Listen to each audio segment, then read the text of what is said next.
Good afternoon, everyone. Welcome to uExcelerate exclusive panel discussion on how Fortune 500 leaders are creating an inclusive workspace for specially abled people. I am Kanika from the uExcelerate team, and let me walk you through a little bit of housekeeping before we get started. Today's session is going to last for 60 minutes. The final 15 minutes is going to be Q&A round with the audience. So if you have any questions for our panelists, during the session, then you can please leave your questions in the Q&A box and we'll put those questions to the panelists and they'll be in a place to answer those questions. Kicking off the panel discussion with a brief introduction of uExcelerate. We are a SaaS platform enabling organizations to scale and build a sustainable coaching culture, fostering personalized talent development for a whole self and the whole organization. Our product offerings include coaching maturity assessment. We have various coaching programs running like leadership development, sales acceleration programs. There are mental wellness programs and also programs in diversity and inclusion. We have a digital coaching platform where we match the coach and coachee and we address the entire coaching needs through this platform. We have a coaching marketplace. And also we help organizations in building internal coaching culture. Our coaching marketplace includes 300 plus coaches from across the globe who are multi-coaching specialists. They are certified from leading coaching associations, and we carefully handpick curated and experienced coaches from across the globe. And most of the coaches have around 1,000 coaching hours of expertise. To begin with today's panel discussion, let me introduce to our first panelist, who is also the moderator of today's discussion. Starting with introducing Sudha Krishnan, who is a marketing and psychology professional with over 25 years of experience. Sudha is a professional certified coach from ICF. She is the co-founder and chief empathy officer of Dialogues in the Dark, which is an internationally acclaimed unique exhibition experience that takes place in complete darkness. And they have like 2/3 of their staff is being visually impaired. Sudha is L&D trainer, and she has curated specialized L&D model for corporates and has led more than 500 L&D workshops for corporates at Dialogue in the Dark. She has more than 750 hours of coaching experience, and she has trained more than 200 visually impaired staff at Dialogues in the Dark. I welcome you, Sudha. The stage is all yours now.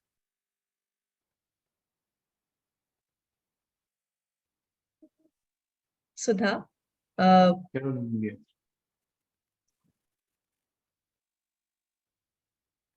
Thank you so much for that lovely introduction, Kanika. I see my internet connection is a little unstable. Hope it supports me. Good afternoon, everybody. And I welcome you all for this lovely webinar on how to create inclusive workplaces for people with disabilities. I'm really very happy to be hosting this webinar on behalf of uExcelerate. The Rights of Persons with Disabilities Act, which came in 2016, has ushered in a new hope for the inclusion of persons with disabilities with respect to education, health, skills, employment, and even entertainment. The Supreme Court of India had given 5 years' time to India to gear up for inclusion in the real sense. This has accelerated the pace at which corporate India is now gearing up for inclusion like never before. Given the fact that India is home to the largest number of persons with disability, it makes immense sense to include them to contribute to the economy of India. This is a transformation from being a passive social welfare recipient to becoming an active contributor to the economy. The World Bank estimates almost 5 to 7% GDP loss on account of exclusion of persons with disabilities from the workplace. So here we start our panel discussion today. So diversity, in my opinion, is about creating a space for variety. And equity is about making it accessible, fair treatment, and creating equal opportunities. Inclusion is about making everybody feel welcomed, respected, supported, and even valued. Belonging is about holding a space for people to be who they really are. So today, we have a diverse panel of people who has been working in the PWD inclusion space, ranging from assistive tech to sensitization and education to hiring people with disabilities. I now take great pleasure in first inviting and introducing Sailesh Raghavan. He's a senior director at Publicis Sapient. He comes from the IT modernization space with 23 years of experience. Sailesh, can you please share a few words about yourself? Sure. Hey guys, I'm Sailesh, a 43-year-old Indian male wearing a blue shirt, and I have a blurred out background. My pronouns are he, him, his. I've been associated with Publicis Sapient for the last 17 years. I lead the experience engineering domain here. I'm a technologist at heart and an accessibility evangelist. I've been running a lot of workshops and sessions to educate and enable my fellow engineers on accessibility. And I'm glad to be part of this elite panel and look forward to the discussion. Thank you. Thank you, Sailesh. I think we really look forward to hearing more about those special workshops that you do for accessibility. Sure. The next one I would like to invite is Krishnan. He's a serial entrepreneur, a TEDx speaker with 30 plus years of experience across varied industries. He's also my life partner and partner at my social enterprise, Dialogue in the Dark. Krishnan, would you like to share a few words about yourself? Thanks, Sudha. Thanks for that lovely introduction. What should I say? I am an accidental social impact entrepreneur, so to say. I was actually on a business trip to the US way back in 2009, and I missed my flight back to India. And I didn't know what to do, so I wanted to go and kill time. So I went to a place called Dialogue in the Dark across the airport in the city of Atlanta. And that was something like a transformational experience for me personally. Of course, you know more about that. We've been talking about it for the last 12 years. But for me, Dialogue in the Dark was the first encounter with persons with disability or something called disability itself in my life. And that was so transformational that I decided to come back to India, hang up my corporate boots, and start something called Dialogue in the Dark for the Indian population. Only to realize that India is home to the largest population of persons living with disability, and they are still scratching the surface with respect to social inclusion, be it health, education, skills, or employment, eventually what we call as empowerment. So, of course, for the audience, this itself was a complete, I didn't know what I was getting into at that point of time. So surely Sudha was not really knowing what I was getting into. And so it was a complete surprise pack when I came back from the US to start Dialogue in the Dark. She was happily willing to join hands and take this social entrepreneurship adventure of mine. And till we actually shut Dialogue in the Dark in 2020 due to the COVID lockdown, we had welcomed more than 500,000 visitors, Indians, and educated them on the need to include persons with disability. And we've been able to create employment for about 5,000 persons with disability before the COVID. And the good news is Dialogue in the Dark post the COVID is going to be operational from 2022 as we speak.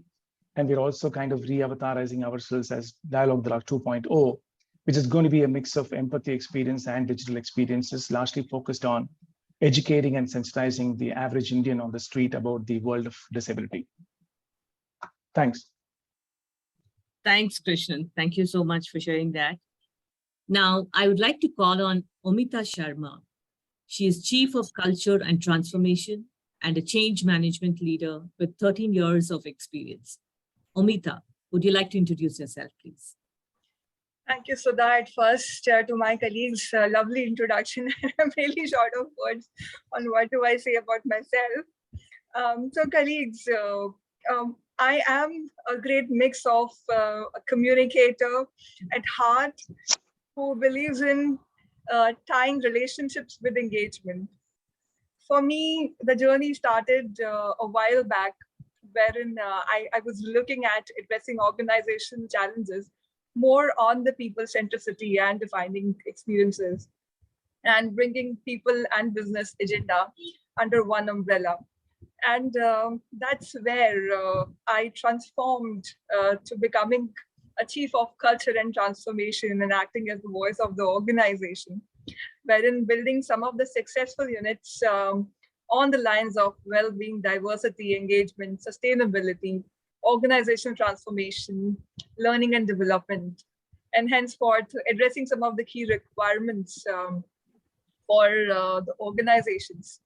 And this is something I really feel very, very connected with. So like it's calling about breathing your profession. And that's where I'm here for about a few pursuits in the corporate space and taking the ladder forward. Back to you, Sudha. Yeah, thank you so much, Omita, for sharing that. I'm really excited to be amidst you here, to know more as to how each and every one of you have looked at this space of, persons with disability, or whether we call them as specially abled or differently abled. How have we experienced them in our workplaces?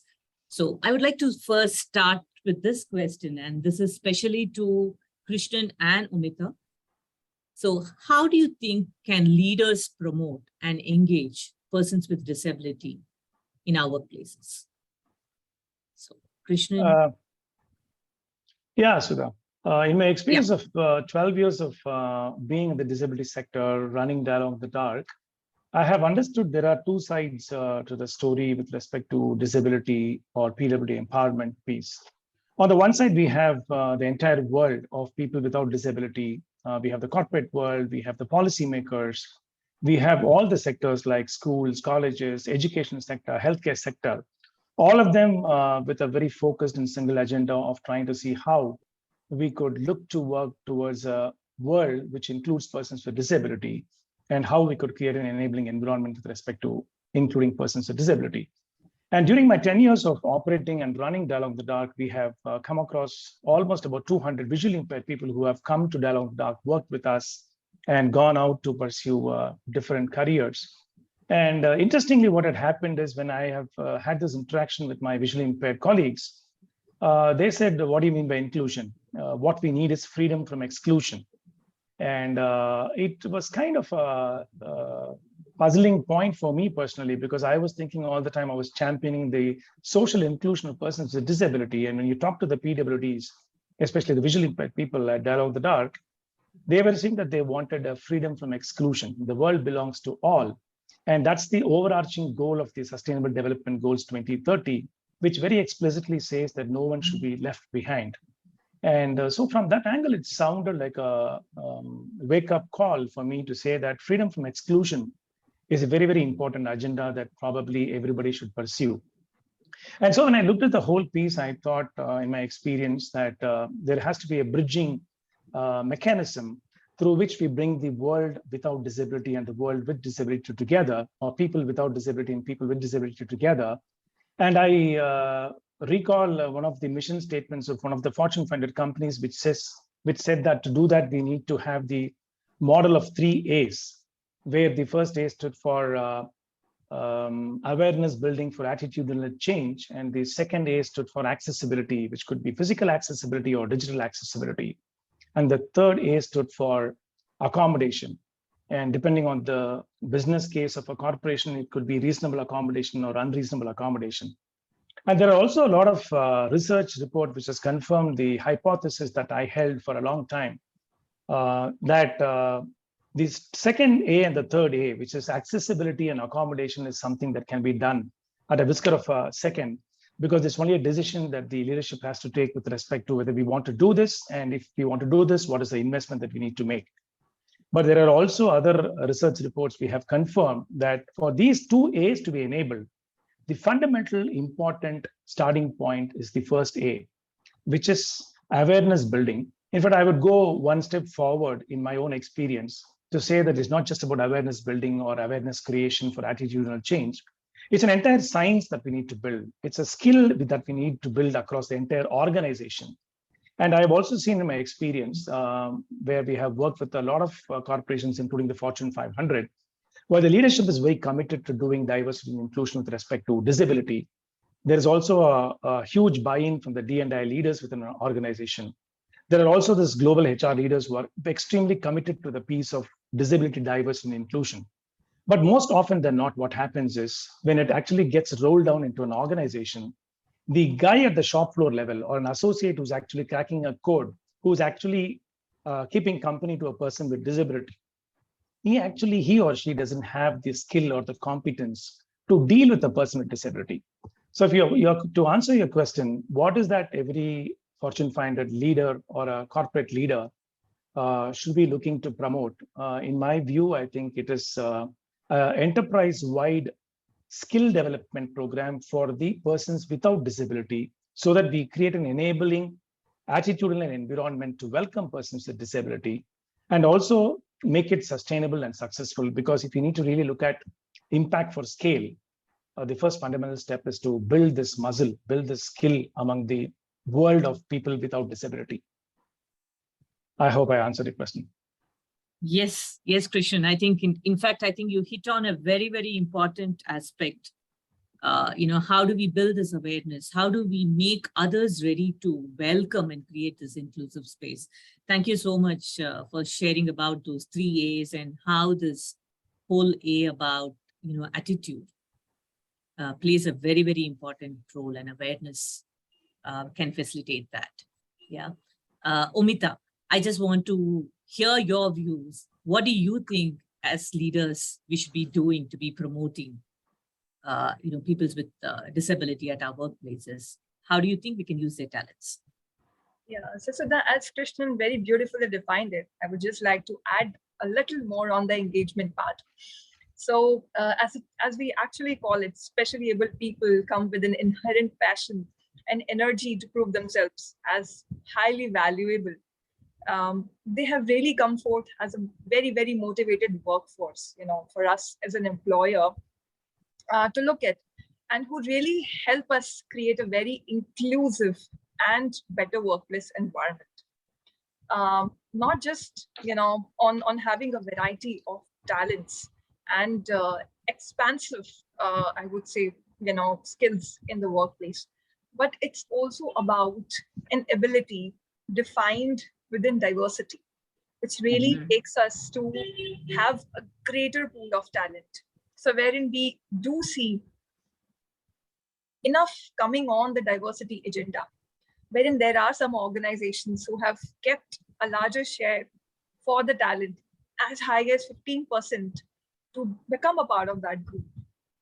And also empowering this together with well-defined practices, wherein we put together on having ask before offering help kind of a model, wherein we do not assume, but we also look at what is it required before asking for providing an assistance, or also to look at what it is that we are really doing to make our colleagues feel more confident and having a respectively defined personal space.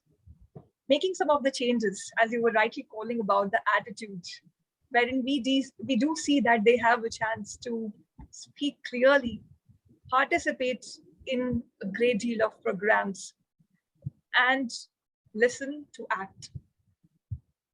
An environment to have engagement-filled, mindful and peaceful and positive conversations, ensuring an activation of day-to-day needs, along with the medical support. So I think these great mixes coming together, really diversify a detailed scope of diversity agenda, which really looks at both promotion and engagement as an organization.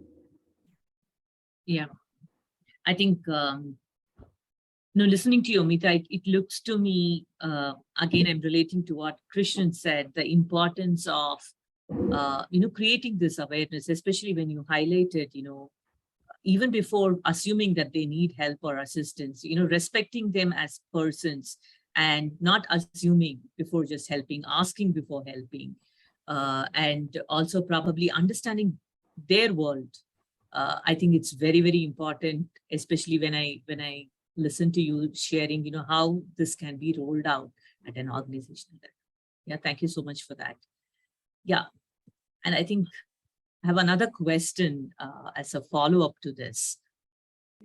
Yeah, and I think Sailesh, I know that you have hired a lot of people with disabilities in your organization. What is your experience of hiring and working with them?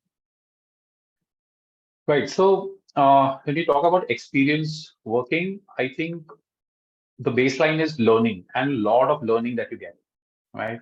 Starts with, fundamentally breaking up a lot of myths of both, what's possible, plausible, and what's not, right? And I'll give you, a very realistic example, right? So I am colorblind myself, right?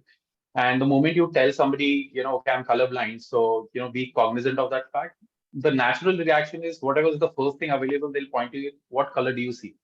Right? Because they are not able to comprehend what the challenge could be, right? Yeah. I am a cricket enthusiast. The next question they typically throw is, how do you look at a red ball on green grass if you're a RGB colorblind, right? So the point that I'm trying to make is, at times it's not even easy for somebody experiencing it to explain the problem, right?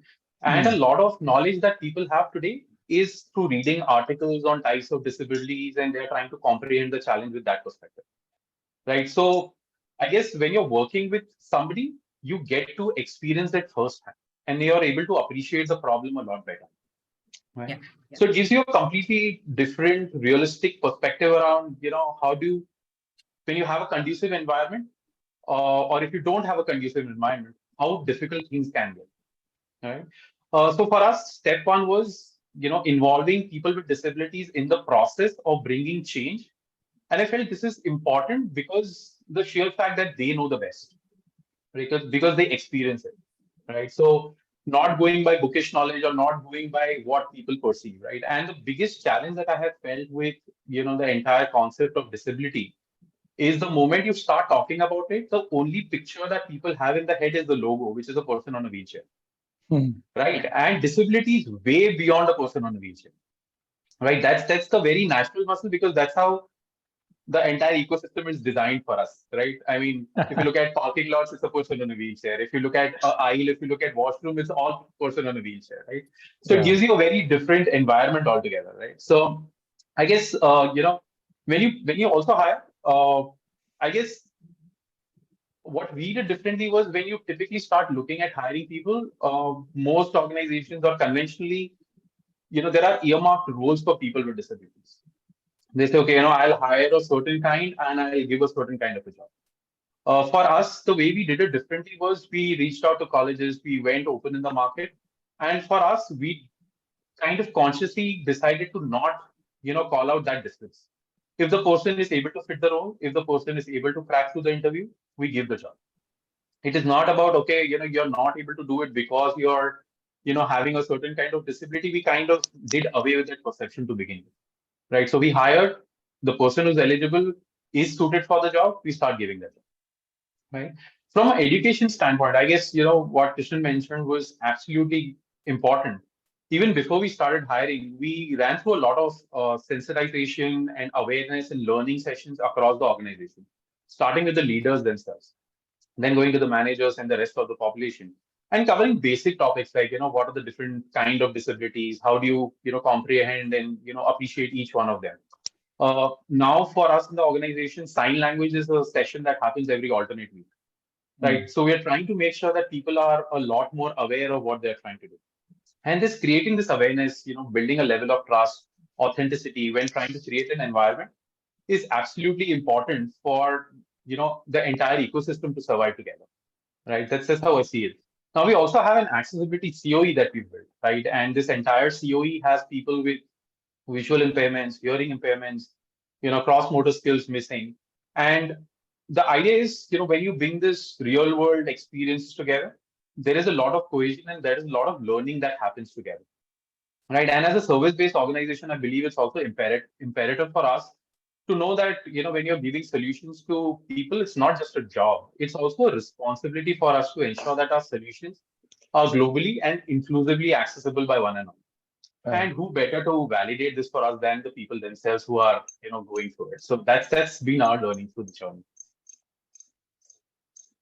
Thank you, Sailesh. In fact, I could resonate with many things that you actually shared, especially the one when you called out, right?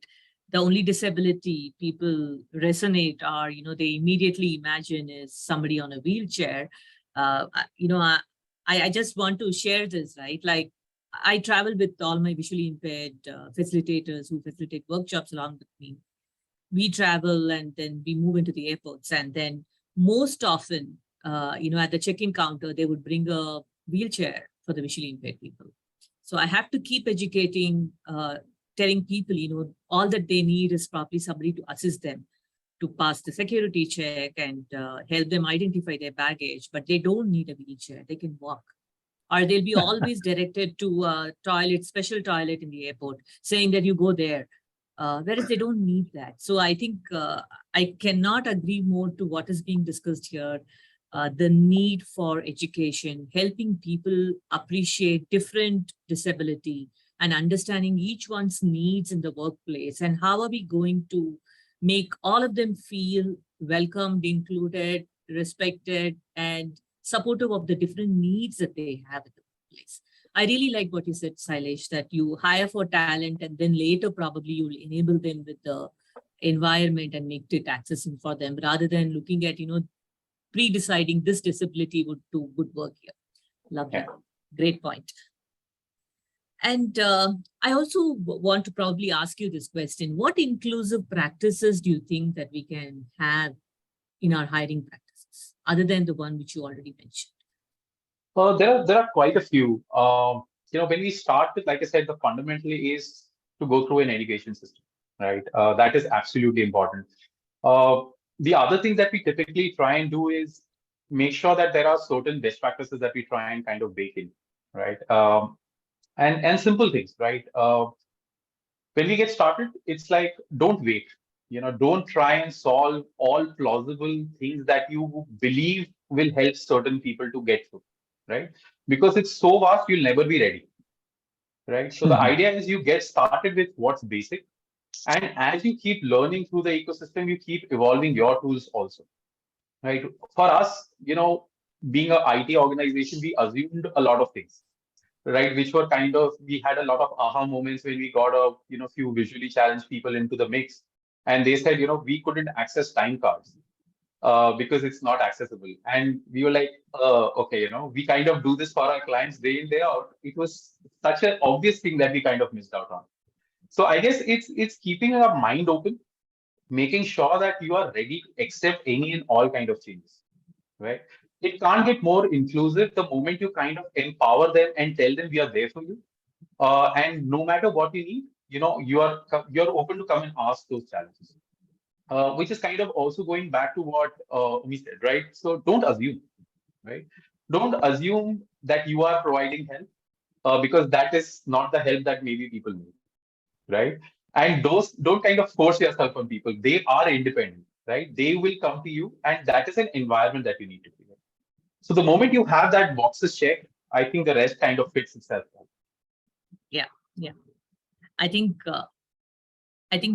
this equity is also about treating them like us, not treating Absolutely. Them any different, right? Like how we wouldn't want to be helped unless and until we are really seeking help. The same applies to them. I cannot agree more, Sailesh. I've seen people in the name of helping, suddenly they would grab the hand of a visually impaired person, and then start helping them to cross the road or, drag them here and there. And just imagine if somebody were to do that to us, how would we respond without any interestingly, I'd also like to share another example, right? So, during my growing years, I was part of SIS college in Bombay. And SIS college as a practice also had a lot of visual impaired, kids that they used to train and educate. And as part of the examination process, they used to give us, as in, junior folks, to kind of sit with them and write exams for them. Just as a practice, so you get to engage, you get to learn a lot of things together. And I was paired with one of these individuals, I was writing exam for them. And, after the exam was done, I kind of walked down with him. And I had this natural urge that, there is a staircase. And I was like, okay, I was trying to grab the hand saying, okay, there's a staircase coming. And he kept showing off like, I know how to walk. So, can you stay away? I'll tell you when I need help. So it's kind of human tendency, and it comes with a very noble intent. But it's just that we Yes. need to know that not everybody needs help. So just ask. It just helps. Yeah. I think the next question I actually wanted to ask this to Amita. Amita, how do you think we can create an inclusive culture for the differently able people to bring out their fullest potential in the workplace?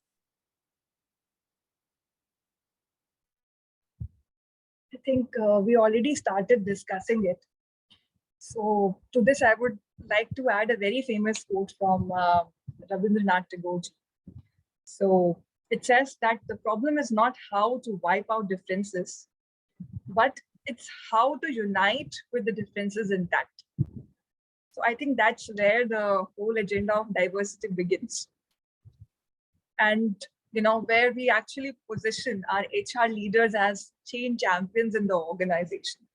In any space, I would like to call it, because they really play a huge role in building an inclusive culture because of their day-to-day conversations and engagement with employees, wherein the idea of compassion, rather stitched with capitalism, is also getting enabled. And then we also see several levers attached to it, and which is also counting on your performance reviews, measurable goals, which really brings the real aspects to the table, when we are making those strategies and we are carving out those decisions or working on holistic organizational goals. And to this very parameter, I would like to bring in a very important role from the perspective of CSR programs as well, wherein we try to tie in the very important perspective, accessibility, as we started talking about, to companionship, to respect, to agility, to trust, everything under one umbrella. And then bringing that supportive environment, like Shailesh was talking about a while back. Offering help is good, but you should understand the need of it first. So on those very lines, understanding the need, put in with real assessment of the emotional needs and the suitable support, to the idea of creating an awareness. We already started discussing, but just to add, sensitization within the workforce towards the attitudes and behaviors. Little addition on the accessibility, improving the infrastructures in whatever swift mode is possible, and bringing that assistive technology. It's a digital era in and around the organization space. And most importantly, placing against the identification of right opportunities and positions through a thorough job analysis. Because at the end of the day, you also have to do and meet rightly on the holistic conditioning of the workforce, wherein they should feel as being a part of you. I think that's an agenda we as organizations should all be running. Yeah. Thanks for sharing that Rabindranath Tagore's quote, right? I think it's all about celebrating differences and also acknowledging it. It's definitely not treating everybody equally. Doesn't mean that you and me are the same, but we acknowledge those differences, but we celebrate those differences. And it's also about how do we create the space, which is a space for all differences, where everybody can thrive and survive, and where everybody can support and respect. I think that is what I'm finding as a common theme when I'm hearing what Shailesh, Krishnan, Amita, you're sharing. Krishnan, I think this next question I would like to ask you, right? I know that you do a lot of work on the sensitization bit. So what are the steps that you think as a leader one could take to sensitize the workplace on disabilities? I know we've touched upon it in a bit earlier too. You did share about it, but is there anything more you would like to add? I think couple of quick things that comes as the top of my mind recall is I was reading an article from the Davos summit recently concluded on the sidelines of the World Economic Forum, And one of the things that they actually brought out and called it out was most of the times the stereotypical responses of the world of people without disability is to bucket persons with disability into different, difficult, special, and stuff like that. So one of the key recommendations made was to call it out that people with disability are people with disability, and what they need is not sympathy, but empowering opportunities. And to do that, we need to actually have a growth mindset and a learning mindset as opposed to a sympathetic mindset or an elimination mindset. And I've also found that in my own experience, when we used to have these conversations with at least about a dozen corporations whom I can recall, personally was, these are nice to do, these are good things to do, but I think we need to have this as a long haul. This is a marathon that every corporation should look at. So from a sensitization point of view, it's not that today we decide to do diversity and inclusion with respect to the focus on disability. Things are going to be happening from tomorrow. So it's a slightly long journey, longer than, of course, women empowerment, inclusion of women has taken 100 years in this country and the world. To even scratching the surface at this point of time, we are fighting about, we are making representations about board representation for women and stuff like that. People with disability or disability as a sector is not even reaching anywhere in the corridors of transformational thinking yet. So I think very, very important, every organization that is looking to do disability, diversity, and inclusion must remember that this is a long marathon and we need to be constantly at it. And it's not, the euphoria could die. Despite the best of interest and commitment, the euphoria at every level has to be kept going. Because tomorrow when I start to do as a recruiter, for example, I am looking at thousands of resumes every day as a tech company recruiter.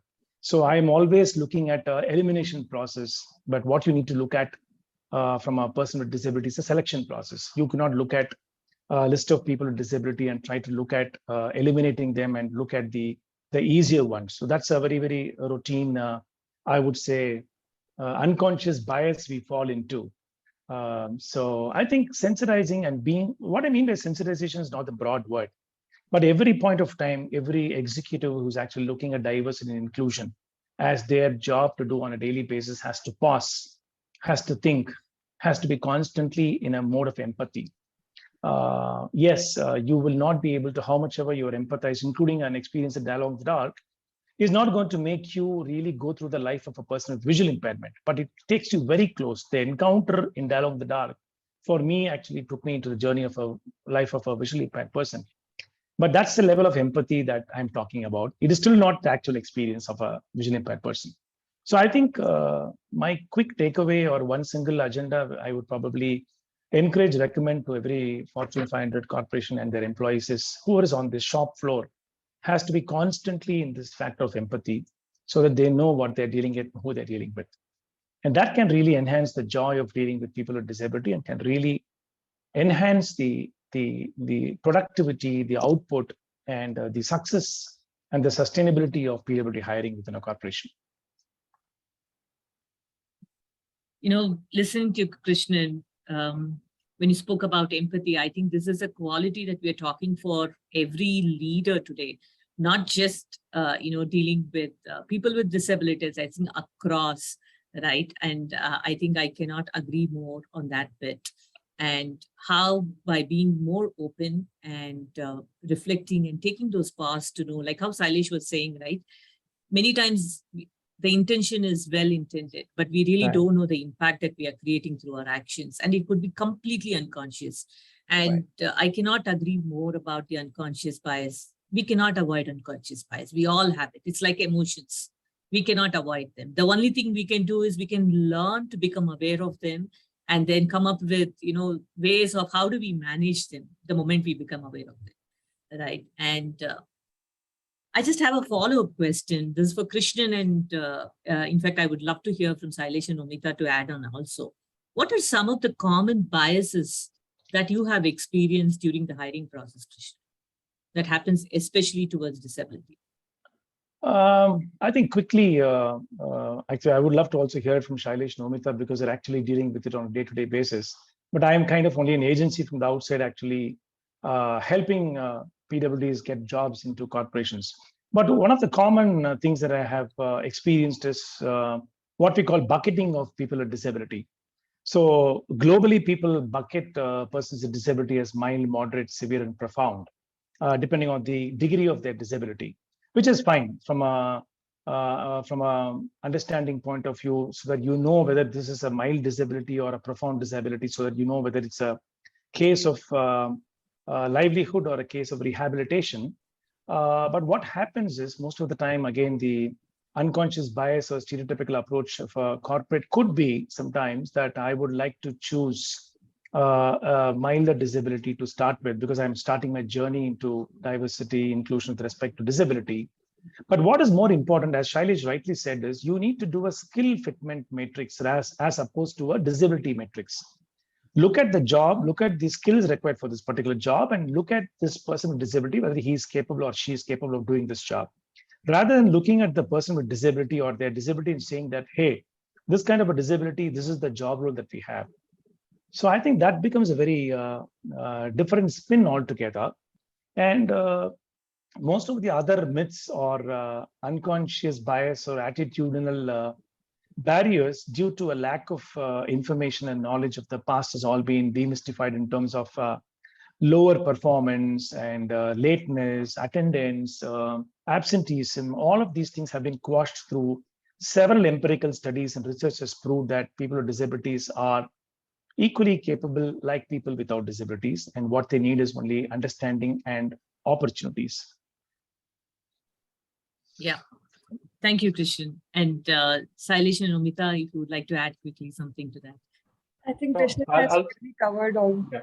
most of the areas. I think almost all, I should say. But yes, I think one thing I would really like to highlight from what he already said, that performance, benchmarking, I think that's very important. Irrespective of their present state, I think they should be fairly evaluated and appraised as well. That's Right. why it's very commonly observed. Mhm. Yeah, probably the only other bit I would like to add is, and this probably I'll take an analogy first. So, in one of my sessions, we were talking about Ricky Ponting, the Australian cricket captain, and he was asked that, how is he such a prolific scorer?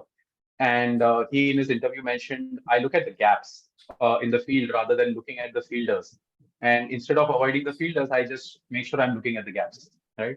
And that kind of if I look at when people interview, people with disabilities, the moment they identify the disability, in their head, they are kind of playing out what are the challenges that this person will face given a play field, right? So if he's blind, he'll probably not be able to do certain things. If he has a stammer, for example, he'll not be able to talk to the clients and stuff like that. Versus having an orientation saying, okay, let's not look at that. Let's look at what are the great points that the person has and how can I leverage that strength a lot more, right? And that for me is probably a bigger, unconscious bias that people have. That the moment they find about a disability, they kind of build a box around that disability saying, now he'll not be able to do certain things. Whereas it's probably not the immediate portfolio or immediate job that the person needs to do to begin with, right? So suddenly there is a apprehension because you're trying to build a model saying this kind of disability, these kind of challenges. And realistically, those don't even exist. But it's probably the unconscious bias that I've probably seen people go. Yeah, very beautifully said, right? I think the focus is so much on the disability and not the ability part. Right. Right. I think so beautifully said. Sailesh, I also want to understand from what are some of the pitfalls or challenges that one should be aware of, are preparing themselves for while hiring people with disabilities in the workplace. Sure. I'll probably take a step back and try and build a use case before I get into the answer itself, right? So, like I mentioned in the beginning, right, I'm colorblind, and I often when my daughter was a little younger, I used to go out looking for crayons and stuff like that, right? And there are a lot of organizations, a lot of companies that build crayons, and you typically find crayon with a paper wrapping on top, which is of the same color as the crayon itself, right? Now, when I typically go out looking for boxes, right, I see there are a lot of fancy colors and fancy designs, but they are all, promoting the brand itself. Now, when I look at the crayon, my struggle is I can't differentiate between too many colors. So for me, that's an impairment that I'm dealing with, right? But because there is nothing written, suddenly my impairment has become a disability, right? But if the same crayon was built with a wrapper and had the color written on it, I wouldn't have struggled, right? And my impairment stayed an impairment. It was no longer a disability, right? Right. Yeah. So the point that I'm trying to get to is when we start something, it is important to start with an accessibility first or an inclusive first approach. Otherwise, it becomes a corrective measure that you're trying to, solve for, or you're trying to fix something that probably you could have fixed to begin with, right? So for me, that is something that is absolutely important. That's something that we try and promote in our organization as well. When you're looking at software being built, we try and take the accessibility first approach, right? Second important thing is creating an inclusive environment, and even if it means that we need to train our people through internal trainings or probably external agencies as well. Like for Sapient, we do a lot of trainings with Giftable. We have independent partners like Enable India. We have Shastri who does a lot of language trainings and stuff like that. We also have our DI lead in place, Vishaka, who ensures that we stay honest to our commitments, right? Third thing I think is kind of to ensure you enable them to do their work well through systematically working with them to understand their asks and continuously mentoring and also be open to being mentored, right? Probably, repeating what I said in the start, right? Don't overcomplicate or discriminate, right? So if they fit the ask, clear the process, hire them as equals, right? And look for the strengths, right? I guess the last two messages are, keep an open mind, make sure that you're learning and empowering. And the last and most important is, be ready to be surprised and wowed with what these people can do. I guess that for me has been, the golden principles, so to say. Lovely. I think the key words are, the way I understood what you said, Sailesh, is be open, be curious, be ready to learn, be ready to adapt, look for what is possible. Yeah. And I think what really stood out for me is it's like, I'm referring to what Krishnan earlier said. If we become an empathic person, right? Especially the crayon example which you gave, I think we will come up with such solutions which will enable it so much that it no longer remains as an impairment for them. It's about how do we enable this? How do we make this accessible? How do we take measures which makes it very inclusive, where they feel included, where they are also valued, right? I think that was very powerful for me. I know we are on top of our time and it's time for questions. So I'm just going to quickly check with Fatima or Kanika. Do we have any questions here from the audience? Yes, we are yet to hear a few questions, but on LinkedIn, we have Kamaldeep, who has also participated and also mentioned that equally critical is the dimension of neurodiversity. She has also mentioned that people learn and process information very differently. Cognitive diversity is an important kind that workforce and leaders need to be sensitized to. So, yeah, absolutely. Thank you so much, Kamal. If you're watching this, Kamal, is it? If you're watching this, I think neurodiversity, I think today in this 45 minutes of discussion, we just scratched the surface of disabilities. There are 21 disabilities listed under the rights to person with disabilities. We are just scratching the surface and talking the most, common ones that we have now started to discuss. I cannot agree more on that. Yes. Yeah. And I think neurodiversity is also, I think, we have only spoken about visible disabilities today. There are so many invisible disabilities which we couldn't find time to address. Probably that's for the next time. Yeah, so and briefly, I would just like to talk about that within corporates. This is really picking up as a mind-sighted agenda, and we do have a lot of mechanisms inbuilt, which are looking forward to addressing these needs.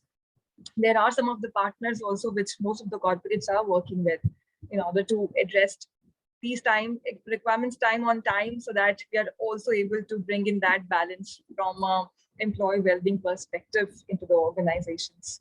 Not talking it in detail, but yes, some focus has already shifted on this area, specifically post-pandemic. We also have Ashutosh Kumar, who mentioned that I'm listening, respected panel speaker. Whatever I understand, we should be more empathetic towards disability. I feel that disability of some person lacks ability of their expertise for which he is selected. Disability does not mean that they are also not ability which the job profile with the job profile. If we do try to make them feel, it is counterproductive. That's from Ashutosh Kumar. And also Linda Ladin, she is just commenting on the discussion, an excellent and enlightening discussion, a great learning experience for me. Thank you. So we have a question for Krishnan sir, that how was your experience in supporting getting jobs for specially abled people in corporates? I would probably answer it in two different ways. There was a lot of PWD hiring happening for quite a long time in this country, but it was largely either enabled by a legislation or there was some quotas in the government. When I stepped into the scene and accidentally and started to understand more about the disability sector, I again found that the moment you're able to enlighten a person in very small, simple ways, people do understand and appreciate that, as somebody wonderfully commented, it's not about the disability, it's about the ability, and what we need to look at is to give them opportunities. I think that's a singular message which we kind of carried for the last 10 years, between 2011 and 2020 when Dialogue with the Dark was operational.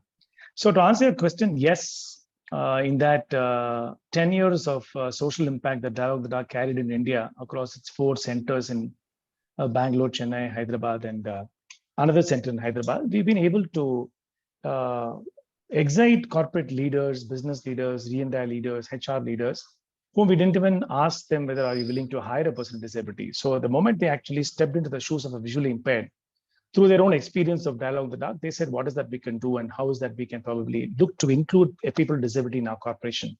And that's how our journey of actually creating jobs for persons with disability started. And that's how we actually created those 5,000 jobs for those different forms of persons with disability across 18 different sectors and spanning almost about 150 odd corporations. We've been able to create these jobs. So it's been a wonderful experience of 10 years. We really curse the COVID-19 because it brought us to a standstill because the whole world was plundered in darkness. So what could we talk about Dialogue with the Dark being further plundered in darkness? Thanks, Krishnan. I know we just have a few minutes left into the conversation, but I'm very tempted to ask this, right? Since I have leaders here from the corporations, how do you think coaching can help create a very diverse and inclusive environment in the workplaces? What are your thoughts on that? I think I would like to take that first. Coaching is absolutely a need of the hour and one of the most important prerequisites in an organization, wherein this begins at the entry level. You know, you create a culture of conversations. You create a culture of time-on-time development. You create a culture of addressing, gaps with key modulations. So I think with that element coming into place, you're actually shaping the future leaders by educating them, by guiding them, by helping them sail through some of the key challenges, which is not limiting to, X area. And as we are talking about this very important topic out here, especially abled members, I think this is a very important need for us to engage them with right coach, right mentor to craft their growth journey. And in today's world, how many of the CXOs or the people sitting at the top levels positions would be from the specially able group? And I think this is where the organizations should think. Yeah, that's a good question you have asked. How many of the CXOs are included in the space? I think that's a great thing to really think about. I have something to share. When we spoke about this whole unconscious bias, right? Recently, I was doing this exercise with somebody, asking them to, can you imagine a pilot? Imagine a nurse, imagine a teacher, imagine a software engineer. And when I asked, you could clearly see how the stereotypes were coming out so clearly. Most of them would, they answered me that, a nurse or a teacher is a woman and a pilot was a male. And when it came to, program software engineer, they said, some of them said women, some of them men.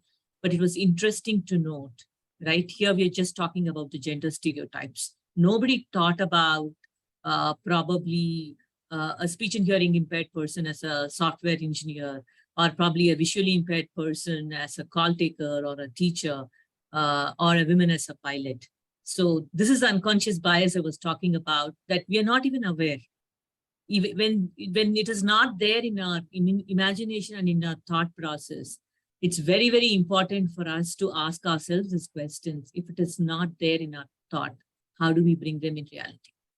So with that question, I think probably I would like to close this. Question from the audience, that where are organizations on the question of ROI on D&I initiatives? Okay, that's a big one. Yeah. I don't know who would like to take that. Yeah. Yeah. So where are the organizations on the ROI when it comes to the DI initiatives? No, I think globally it is proven. Several research reports, including the Harvard Business Review, has actually kind of articulated the social return on investment, the business return on investments, when you actually look at diversity and inclusion as a very strategic intervention for hiring, not just about disabled, but also about the entire hog of LGBTQI, or talking about gender, you're talking about economic inequities. So when you address the entire spectrum of D&I, including persons with disability, there are enough and more research reports proving the case that it's a humongous, maybe in capitalism terms, it can be even a 5x return on investment that you actually make on including people with disabilities. So maybe we could share more on that offline. There are several reports. Probably I would encourage the audience to, the person who actually asked the question, to research on. It is there. Just to add, it's certainly a very important business agenda as well. Our customers also definitely have, this to be included in our quarterly or annual charter. And I think from those lines, it definitely creates a very important role between the gender ratio, if we have to call it, or from the cultural standpoint, or from the overarching standpoint, covering several other factors falling under the diversity and inclusion agenda. Of course, why not touching equity and belongingness?